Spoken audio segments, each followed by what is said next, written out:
চতুরের শিরোমণি আজও যারা চোখের জলে কাঁদে তাদের সঙ্গে লীলা আজও করে যাচ্ছে। কে বলতে পারে আপনাদের মধ্যে সেই লোক নাই? আজও এ শুধু পুরাকালে নয়, আজও আমরা তো ওদিকে তাকাই না, আমরা তো খুঁজি না, কিন্তু আমাদের একটা সৌভাগ্য হয়েছে, আমরা এই যে হরিবাসরে দাঁড়িয়েছি না, সবাইকে দেখতে পাচ্ছি। সবাই কিন্তু এক না, বিভিন্ন ভাবের মানুষ। কেউ কাঁদছে, কেউ হাসছে, কেউ উল্টো দিকে তাকাচ্ছে, কেউ শোনার চেষ্টা করছে, কেউ বোঝার চেষ্টা করছে। আমাদের চোখগুলো ঘুরে বেড়াচ্ছে, আর এই চোখ দেখেই তো কীর্তন হচ্ছে। আপনারাই ভাব বদলে দেবে আমার।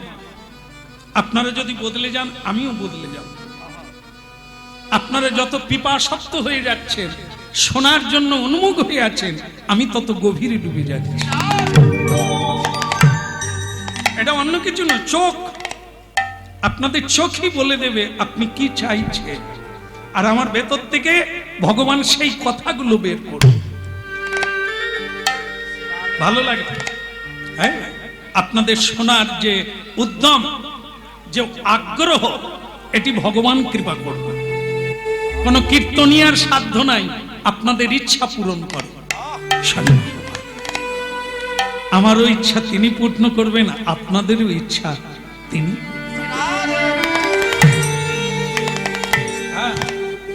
তো এই বাড়ির লোক আশ্রমে গিয়েছিলেন, এ বাড়ির গুরুদেব আশ্রমে গিয়ে অনুরোধ করলেন, কুন্ডু বাড়িতে আপনাকে যেতে হবে, কয়েক বছর পাওয়া যাচ্ছে না। আমি যে এত দুর্লভ, আমাকে নাকি পাওয়া যাচ্ছে না। লেকিন আমি দুর্লভ নয়, আমি আগেও ছিলাম দিনহীন, আজও আছি সাধারণ। তিনি দু কথা বলায় তাই এত সম্মান, তো সেটা তো তার, আমার না। তিনি যখন ছেড়ে যাবে, এ শৃগাল কুকুরের দাম হয়ে যাবে, এর তো কোনো মূল্য নাই। তিনি বলাচ্ছেন তাই এত সম্মান, তাই এ সম্মান তার, এ প্রাপ্য তার। আমার গুরুদেব এটাই শিখিয়েছেন, কীর্তন তোমার দ্বারা হবে না, তাকে প্রণাম করে তার কথা বলবে, তাকে ভোগ লাগিয়ে প্রসাদ পাবে, তোমার সংসার করা যাবে না। তাই আজও করি না, এ যা পাই, যা নিয়ে যাই, সব তার চরণে দিয়ে দিই। হ্যাঁ, আশ্রম বানানো হয়েছে, আমি এখানে আছি, ওখানে কীর্তন হচ্ছে, ওখানে ভক্তদের সেবা চলছে। হ্যাঁ, এটা অন্যভাবে খরচা করা যাবে না। তোমার জীবন কৃষ্ণের, তোমার সারা জীবনটা কৃষ্ণের জন্য খরচা করতে হবে। চলছে, গান থাকলে গান গাই, না থাকলে বই লিখি, গ্রন্থ লিখি, হ্যাঁ, ক্যাসেট তৈরি করি, মানুষের কল্যাণের জন্য জায়গা তৈরি করি, হ্যাঁ, যেটা মানুষ ওখানে গিয়ে প্রণাম করবে, হরিকথা শুনবে, আর দুই হাত তুলে নিতাই বলবে। এই জীবন ভক্তমন্ডলী মায়েরা, এটি সকলের হওয়া উচিত। এভাবেই ধীরে ধীরে সকলকেই একদিন কৃষ্ণ ভক্ত হতেই হবে, না হলে ব্যর্থ কাম কলিরাজের পাল্লায় পড়ে জীবন নাশ হয়ে যায়। আমার খালি কথা বেড়ে যায় জানেন, এই আপনাদের মধ্যে যারা হরিনাম প্রথমবার শোনে বা দু একদিন শুনছে, তারা বলে শ্যামসুন্দর প্রভু আপনার কীর্তন ভালো লাগে, কিন্তু দু একটা জায়গায় খারাপ লাগে। আমি বলুন ওইটা কেটে দেব, কিটা খারাপ লাগে? বলে যখনই আপনি বলেন যে এটা খাওয়া যাবে না, ওটা খাওয়া যাবে না, তখনই যেন মাথায় বাজ পড়ে যায়। কি রে বাবু, খাওয়াই কি? ঠাকুর বলছে এটা খাবি না, ওটা। আমি তখন তার মানে লালায় লালায় চলি। হ্যাঁ, আপনি কিন্তু ঠিকই বলছেন, ঠাকুর কি বলছে এটা খাবি না। আচ্ছা মা, ঠাকুর কি এটা বলছে সব খাবি, কিছু ছাড়বি না? বলেন না, সেটা কয়নি। তাহলে আপনি জানলেন কোথা থেকে যে ঠাকুর বলেনি এটা খেও না, ওটা? আপনি জানেন আপনি কোন কুলে জন্ম নিয়েছেন? বলতে পারবেন না? দেখুন কিরকম, দেখুন আপনি কোন কুলে জন্ম নিয়েছেন বলতে পারবেন। গোত্র কি আপনার? বলে গোত্র তো যায়নি, গোত্র জানেননি। এই দেখেন কি অপূর্ব কথা, দেখেন গোত্র কি, প্রতিটা মানুষের একটি গোত্র আছে। যেমন মনে করুন কেউ বলবে শাণ্ডিল্য, কেউ বলবেন ভরদ্বাজ, কি এগুলো বলবে তো, কেউ বলবে মধুকল্য, এগুলো কি ঋষি মুনি। মধুকল্য ঋষি, শাণ্ডিল্য ঋষি, কশ্যপ ঋষি, ভরদ্বাজ ঋষি। ঋষি কেন না, আপনি ঋষির কুলে জন্ম নিয়েছেন, এর নাম গোত্র। যখনই পুজোয় বসবেন, বাবার শ্রাদ্ধে বসবেন, সবাইকে বলতে হবে, জিজ্ঞাসা করবে আপনার গোত্র কি, আপনি তখন কি বলবেন, আমি জানি। বলতে হবে, আপনাকে বলতে হবে হয় শাণ্ডিল্য, যেটা আছে আপনার পূর্বপুরুষ জানে। তাহলে মনে রাখুন, আপনি ঋষির পুত্র, ঋষির কন্যা, সেই বংশে জন্ম লাভ করেছেন। ঋষিমুনি কি খায়? ঋষিমুনি সাত্ত্বিক আহার করে। ভজন করতে গেলে, আয়ু বৃদ্ধি করতে গেলে সাত্ত্বিক আহার করতে হবে। কেন বলেন আপনারা যে মন খালি চঞ্চল, চঞ্চল হবে না? কি আহার করছেন আপনি? এই জন্য আহার শুদ্ধি করে গেছেন ঋষিমুনি। তা সেই ঋষিমুনি বলে গেছেন আপনি কি খাবেন আর কি খাবেন না, কি করবেন কি করবেন না। হ্যাঁ, ভারতীয় সংবিধান, রাস্তা আছে, সরকারি রাস্তা, কিন্তু তার কোন দিক দিয়ে যাবেন, ডান দিক দিয়ে না বাঁ দিক দিয়ে না মাঝখান দিয়ে? অনেকে আমরা তো গাড়ি নিয়ে যাই, একজন সাইকেল নিয়ে মাঝখান দিয়ে যাচ্ছে, প্যাঁ প্যাঁ করছি, সে উঠে না, সরে না।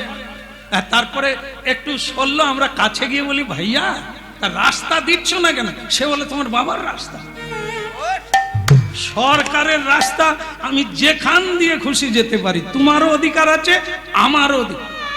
তবে ভাই আমি চলে যাচ্ছি, তুই কোনো পাঞ্জাবি লরি টরির সামনে বলিস নি যে আমার বাবার রাস্তা, ওরা তোকে হলদি বেটে দিয়ে চলে যাবে।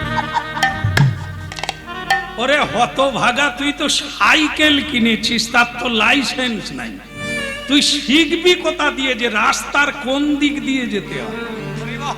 যে যার মানুষ তার রাস্তার বাম দিক দিয়ে যাবে, ডান দিক দিয়ে যাবি, মরবি মাঝখান দিয়ে গেলে একটু কম থাকবে।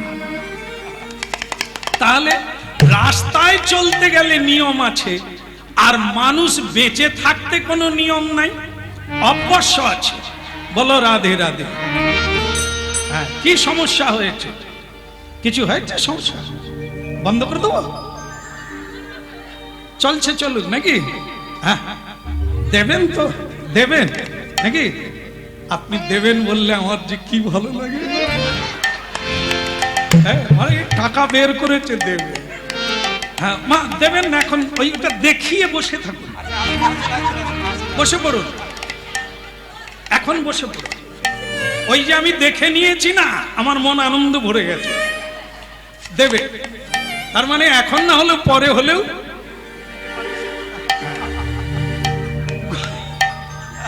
ঘোড়াকে কাজ করিয়ে নেয় কি করে জানেন? গাধাকে ওই ঘাস দেখিয়ে দেখিয়ে চলে যাবে, আবার চালে তুলে রেখে দেবে, খেতেও দেবে না, আবার যখন বোঝা বোয়াবে আবার দেখাবে দেব। আপনি আমাকে দেখিয়ে দিচ্ছেন মানে আর কোনো সমস্যা নেই, এখন আমি চলতে থাকবো। তবে যে যা দিতে চাইবেন একেবারে শেষে, এই তো হয়ে গেল। কেমন? যদি দেওয়ার ইচ্ছে থাকে, আর নালে কোনো আমাদের চাইবার নাই আর পাওয়ার নাই, মালিক যা দিচ্ছেন তাতে করে চলে যাবে। তবে দান মানুষ তার নিজের জন্য করবে, কেমন? তো সেটা যদি করেন তো একেবারে শেষে করবেন, আগে না। আর একটু আছে, শুনে নেন। রাধা মাধব কি, রাধা কৃষ্ণ প্রণম যুগল কৃষ্ণ, রাধা কৃষ্ণ প্রণম যুগল কৃষ্ণ, রাধা কৃষ্ণ প্রণম যুগল কৃষ্ণ, রাধা কৃষ্ণ প্রণম যুগল কৃষ্ণ। জীবন মরণিয়া জীবনে জীবনে মরণিয়া গতি নাহি যুগল কিশোর রাধা কৃষ্ণ প্রাণ যুগল কিশোর তাই গৌর হরি বল। রাধা কৃষ্ণ প্রাণ যুগল কিশোর ওই রাধা কৃষ্ণ প্রাণ যুগল কিশোর ওই রাধা কৃষ্ণ প্রাণ যুগল কিশোর জীবনে মরণিয়া জীবনে জীবনে মরণিয়া গতি নাকি যুগল কিশোর রাধা কৃষ্ণ প্রাণ যুগল কিশোর বিনা রাধা কৃষ্ণ প্রাণ যুগল কিশোর ভক্তমন্ডলী মায়েরা, আমাদের একটু দেরি হয়ে যায়, একদিন আমাদের বুঝতেই হবে, একদিন আমাদের ঠকতেই হবে, অনুশোচনা করতেই হবে। কি পেলাম হিসেব মিলবে না, এত করলাম কি পেলাম জীবনে। মাধবেন্দ্রপুরী কাছের জিনিস হারিয়ে ফেললো, যার জন্য এত কাঁদলো, সে এসে চলে গেল, ধরতে পারল। এখন তার মনে হচ্ছে ও অন্য কেউ নয়, ও আমার গোবিন্দ, ও কৃষ্ণ, ও এসেছে। এত রূপ, এত সুন্দর, এটা মানুষ নয়। এত স্বাদ কোথায় ছিল? প্রসাদ অনেক জীবনে খেয়েছেন, প্রসাদ খাবেন, প্রসাদ সেবা করবেন, আর কিছু খেতে ইচ্ছে করবে না, অরুচি চলে যাবে, খাবার স্বাদ চলে যাবে, প্রেমানন্দের উদয় হবে। হইলা জীবনে মরণে আর জীবনে মরণে আর গতি নাহি মোর যুগল কিশোর রাধা কৃষ্ণ প্রাণ যুগল কিশোর হইলা রাধা কৃষ্ণ প্রাণ যুগল কিশোর নয়নের জলে শুধু কাঁদে,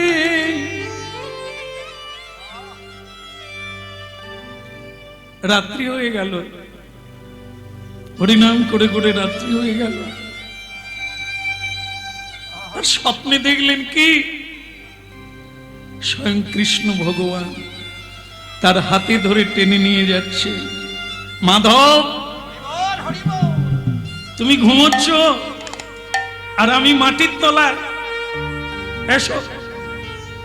স্বয়ং কৃষ্ণ তাকে স্বপ্নের মধ্যে হাতে ধরে টেনে নিয়ে যাচ্ছে, একটা ঝোপের মধ্যে নিয়ে গেল, নিয়ে গিয়ে বললেন দেখো এইখানে আমি আছি, এই ঝোপের ভিতরে মাটির তলায় আমি আছি, আমার নাম গোপাল, শ্রীকৃষ্ণের নাতি যার নাম ব্রজনাম আমাকে তৈরি করেছিল। তারপর যখন বিধর্মীরা অত্যাচার করলো, মন্দির ভেঙে দিচ্ছে, ঠাকুর নিয়ে চলে যাচ্ছে, জলে ফেলে দিচ্ছে, তখন আমার পূজারীরা আমাকে এই ঝোপের মধ্যে ফেলে রেখে পালিয়ে গেল। আর আমি সেদিন থেকে এই ঝোপের মধ্যে আছি, আমাকে বড় তাপ লাগে, আমি ঘুমোতে পারি না। তুমি আমাকে সেবা দাও, আমাকে মন্দির বানিয়ে দাও, গিরি গোবর্ধনের উপরে আমাকে তুলে দাও, তুমি এই কাজটা করো। ঘুম ভেঙে গেল, আর যেই ঘুম ভেঙে গেল কেঁদে পাগল হয়ে গেলেন। তাহলে যে দুগ্ধ দিয়েছিল সে কে? তুমি। তুমি আমার নাগালে এসে চলে গেলে, কাছে এলে আমি প্রণাম করলাম না, আমি তোমার সেবা দিলাম না।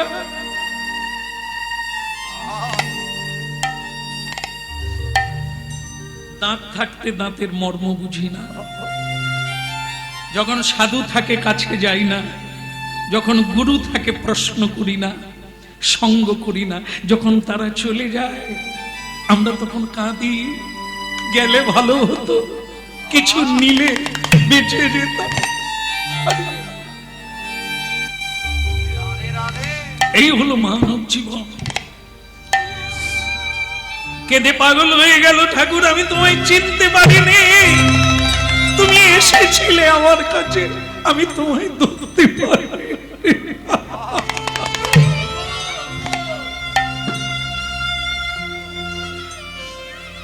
সকাল না হতে হতে বৃন্দাবনে গ্রামের ব্রজবাসীদের বললেন, স্বয়ং ভগবান আমাকে বলেছে এখানে তিনি আছেন। সবাই মিলে চলুন, কোদাল কাটারি ঝোড়া নিয়ে চলুন, ভগবানকে বের করতে হবে, তাকে পুজো করতে হবে, সেবা দিতে হবে। ব্রজবাসীর সে কি আনন্দ, তাদের কৃষ্ণ, তাদের গোপাল, তারা গোপাল দেখবে, দর্শন পাবে, তাদের প্রাণী মনের আনন্দে বলো হরি ভজ বৃন্দাবন, আনন্দে বলো হরি ভজ বৃন্দাবন, মনের আনন্দে বলো হরি ভজ বৃন্দাবন, মনের আনন্দে বলো হরি ভজ বৃন্দাবন।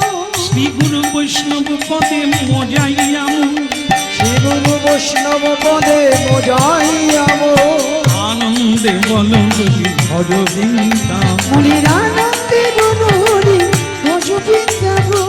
মধুর মধুর বংশী বাজে ওই তো বৃন্দাবন, মধুর মধুর বংশী বাজে ওই তো বৃন্দাবন, ওই তো বৃন্দাবন, ওই না ওই তো বৃন্দাবন।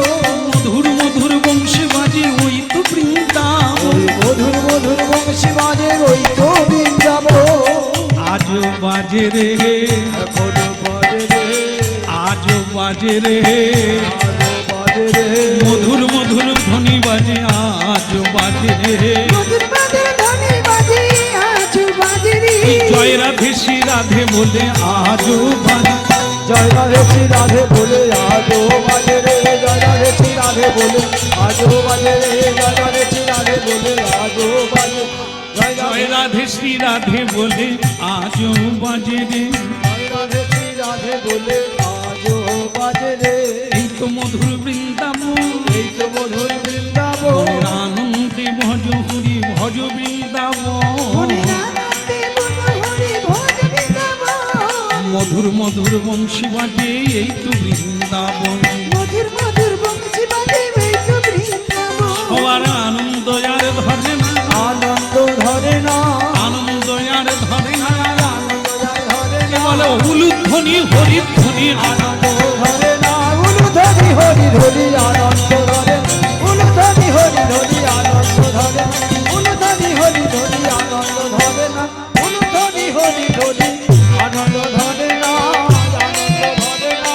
হরি বল হরি বল, হরি বল হরি বল, তুতি বাবু তুল গৌর হরি হরি হরি বলে, হরি বল হরি হরি বলে, হরি বল হরি, গৌর হরি হরি বলে, হরি বল হরি, গৌর হরি হরি বলে, গৌর হরি হরি বলে, হরি বল হরি বল, হরি বল হরি বল, হরি বল হরি বল। ওই প্রেমানন্দে বাহু তুলে হরি বল হরি বল, প্রেমানন্দে বাহু তুলে হরি বল হরি বল। ভালো লাগছে, খুব ভালো লাগছে, লাগারই কথা। কৃষ্ণকে পাওয়া গেল মাটির তলা থেকে, ভালো লাগবে না? কে ভালো লাগছে? হ্যাঁ, চোখ বন্ধ করে দেখুন, চোখ বন্ধ করে। গুরুদেব যাদেরকে দীক্ষা দিয়েছেন, গুরুদেব বলে দিয়েছেন চোখ বন্ধ করে জপ করবে। যার নাম জপ করবেন সে তো বাইরে নয়, ভেতরে।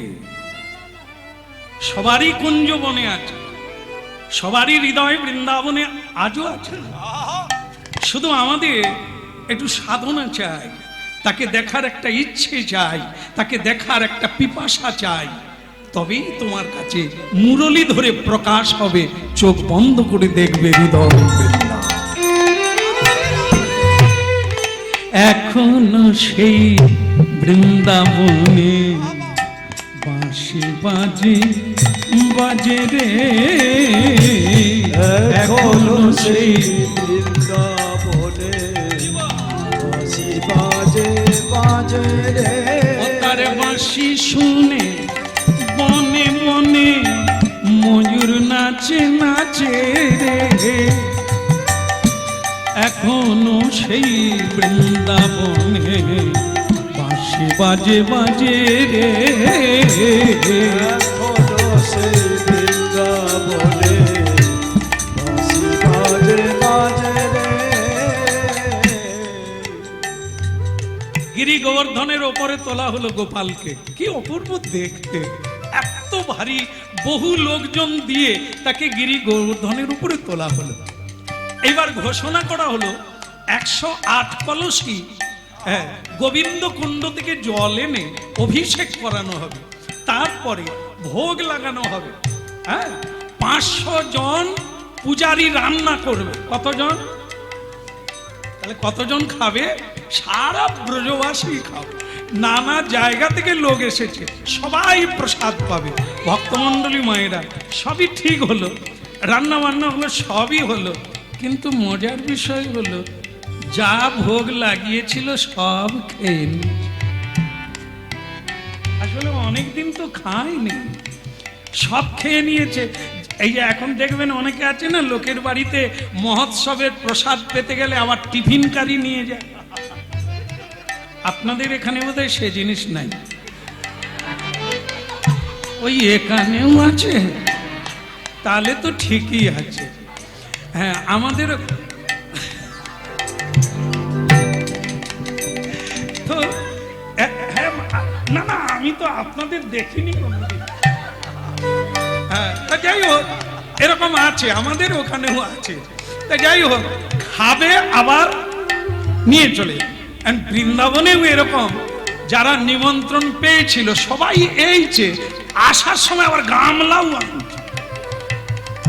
এনেছে, কিন্তু গামলায় তো পরে নেবে, যারা খেতে এসেছে তারাই পায়নি, সব তো গোপাল খেয়ে নিয়েছে। পূজারীরা শেষকালে হাত জোড়ো করে বললেন, প্রভু এই এত ভক্ত এসেছে, তাদের প্রসাদ দেবেন না?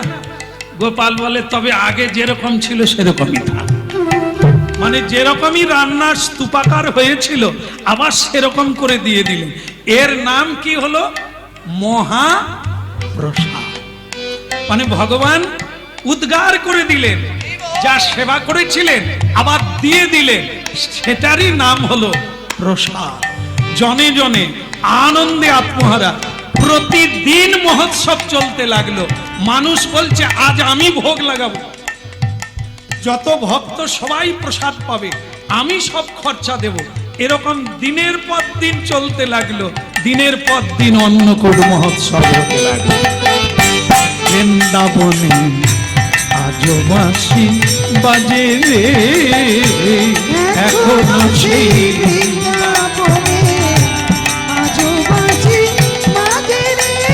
ওই বাঁশি শুনে বনে বনে ময়ূর নাচে নাচে রে, এখনো সেই বৃন্দাবনে বাঁশি বাজে বাজে রে,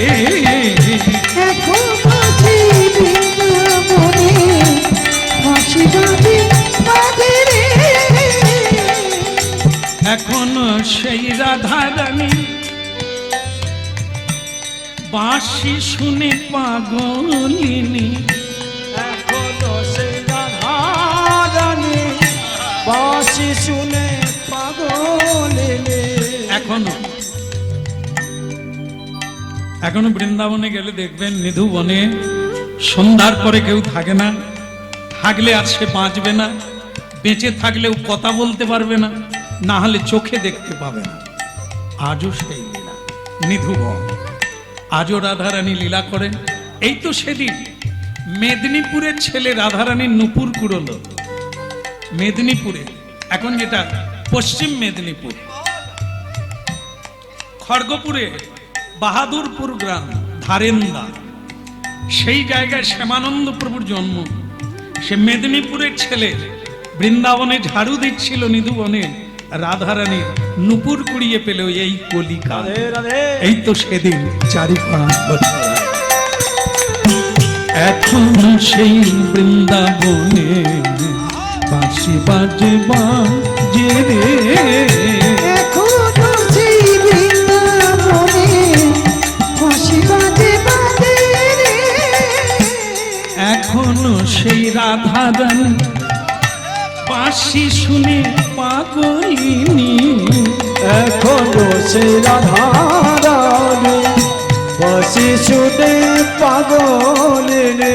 অষ্টগোপীর শিরোমণি রাখাল রাজে রে,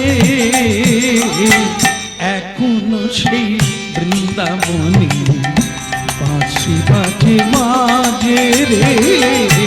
এখনো সেই বৃন্দাবনে বাঁশি বাজে বাজে রে।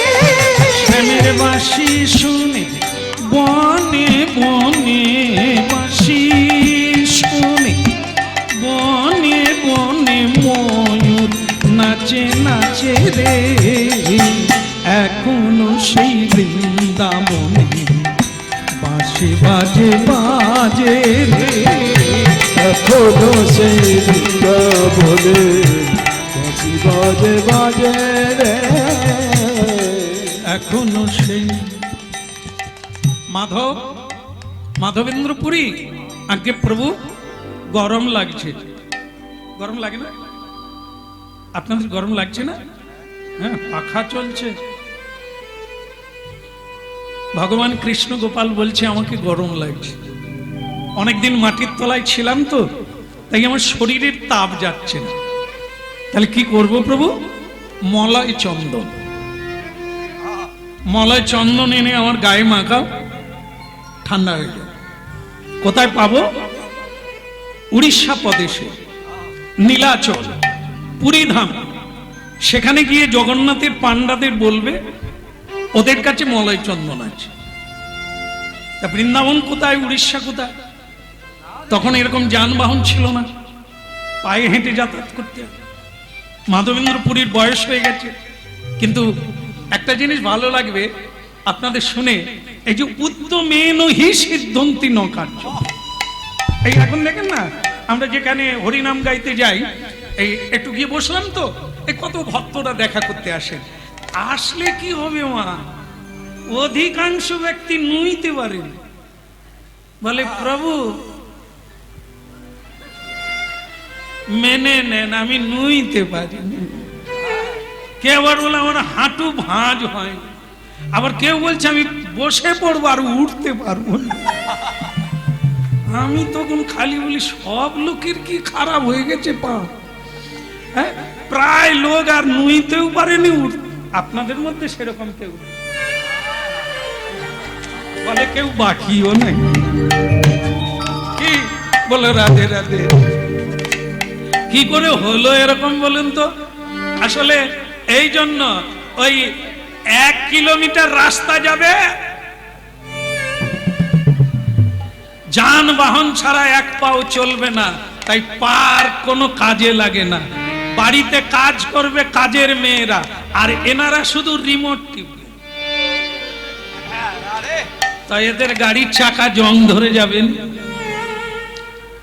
ভগবান বলছেন, সাধুরা বলছেন নিজের কাজ নিজে করো, কাপড় জামা ধো, থালা বাসন মাজো, রান্না করো, কাজ করো, তাহলে দেখবে সব জং ছেড়ে যাবে, 3 তলায় উঠবে। আর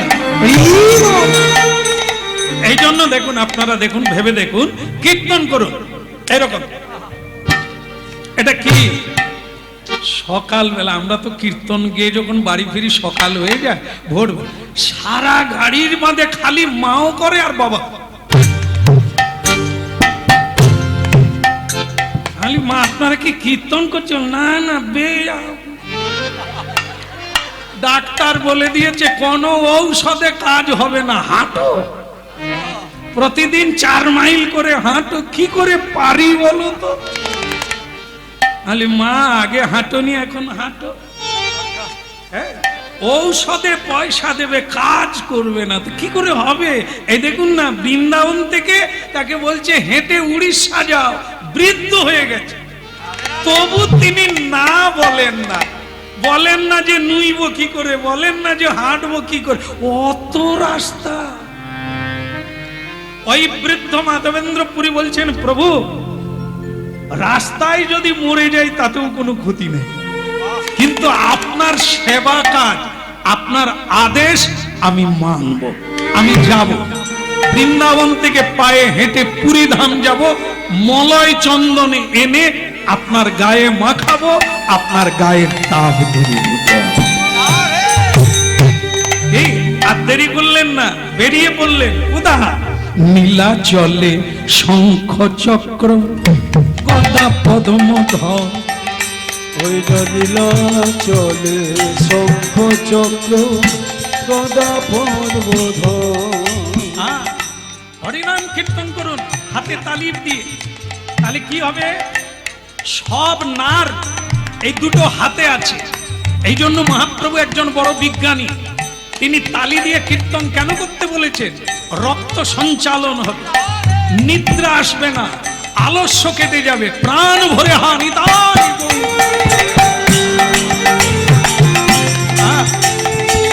একটা জিনিস আচ্ছা আছে কিনা, মহাপ্রভুর হাত কোন দিকে? নিচের দিকে, ওপর দিকে কেন বলুন তো? মানুষ যেন এরকম করে, তাহলে কি হবে? রক্ত সঞ্চালন হবে, বাদ বেদনা সব রোগ জ্বালা ভালো হয়ে যাবে। এই মধুর নীলাচল শঙ্খ চক্র গদা পদ্মধর, নীলাচলে শঙ্খ চক্র গদা পদ্মধর। এই জন্য প্রতিদিন হাতে তালি দিয়ে কীর্তন করুন, 5 মিনিট 5 মিনিট করুন নিয়মে, সকালে সন্ধ্যা, দেখবেন কি ফল লাভ হয়। কত টাকা বেঁচে যাবে, ঔষধ কিনতে হবে না, এমনিতে আনন্দ এসে যাবে, খুশিতে থাকবেন, আনন্দে থাকবেন। নীলাচলে শঙ্খ চক্র গদা পদ্মধর, নীলাচলে শঙ্খ চক্র গদা পদ্মধর, নীলাচলে শঙ্খ চক্র গদা পদ্মধর। নদিয়া নগরে দণ্ড কমণ্ডল ওই নদিয়া নগরে দণ্ড কমণ্ডল, নদিয়া নগরে দণ্ড কমণ্ডল, নদিয়া নগরে দণ্ড কমণ্ডল।